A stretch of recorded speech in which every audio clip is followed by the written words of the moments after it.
Chief election commissioner Gyanesh Kumar, তার ভিডিওর fact check করতে হবে, সেটা আমরা কেউ স্বপ্নে ভাবিনি। দেশের নির্বাচন কমিশনের প্রধান তিনি জানেন না ভারতবর্ষের ন্যাশনাল অ্যানথেম আর ন্যাশনাল সং এর পার্থক্য।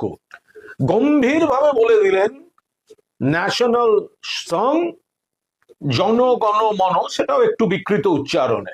উনি জানবেন না ন্যাশনাল অ্যানথেম জনগণ মন অধিনায়ক, ন্যাশনাল সং বন্দে মাতরম।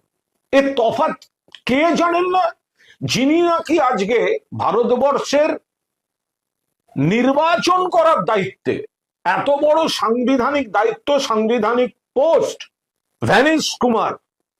জ্ঞানেশ কুমার অবিলম্বে ক্ষমা চান। জনগণ মন আর বন্দে মাতরমের তফাৎ জানেন না, ন্যাশনাল অ্যানথেম ন্যাশনাল সং এর তফাৎ জানেন না, প্রকাশ্যে ভুল স্টেটমেন্ট করছেন। জ্ঞানেশ কুমারকে প্রকাশ্যে ক্ষমা চাইতে হবে।